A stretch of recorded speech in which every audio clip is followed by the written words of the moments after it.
it has certainly been a series of one step forward and maybe a dozen steps back for the travel industry this year. But your next guest says there are some silver linings. And for people who want to get out and travel, it is just a matter of when, not if. Scott Meyerowitz is Executive Editorial Director at The Points Guy. Scott, welcome. Good to have you on. Listen, for what I'm going to just go cheap tease this all day long.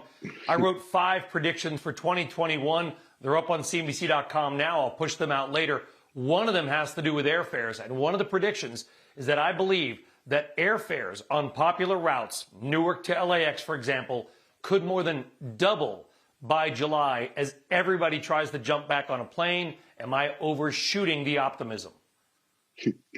I think July is going to be an incredible time for the travel industry, particularly leisure travelers.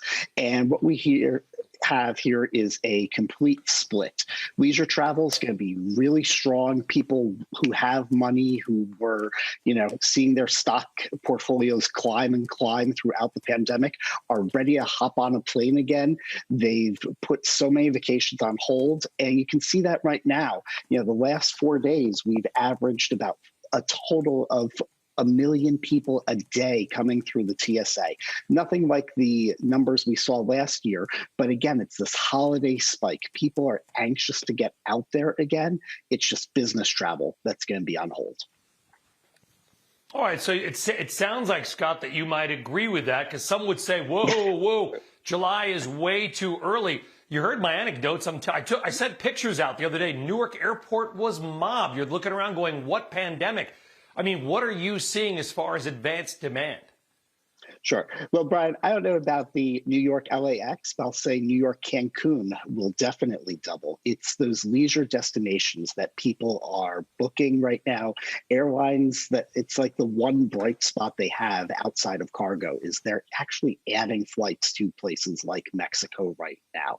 What we are seeing is, there are incredible sales right now to get you onto the planes.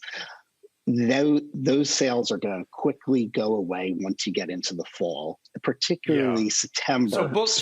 I guess, Scott, book now would seem to be sort of, I guess, the watchword. Is that kind of what you're saying? Yeah. And when you say a place like Cancun, is that because when you look to destinations, for our viewers that are kind of kicking around the idea of something, but they're not really sure, it's going to be, it sounds like, warm weather climates, not densely packed areas where even if you feel safer, you want to go where you can be outside, where you don't have to jam up against the bunch. Are those the kinds of destinations that are going to be super hot this summer?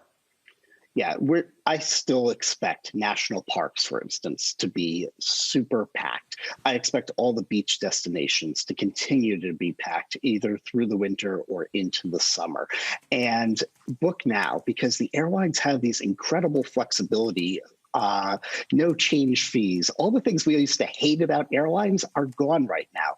So this is sort of a golden era of the traveler is out there. It actually comes first again.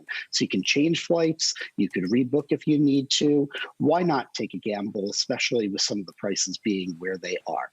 Now, some people are probably not going to travel until there's a vaccine, but it doesn't mean you can't be sitting there right now booking those summer plans or into the fall and really figuring out when you're comfortable traveling. Yeah, but Scott, those $200 change fees, they're coming back, right?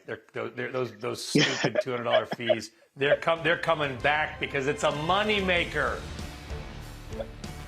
Airlines promise they're not coming back, but there's another fee probably on its way instead.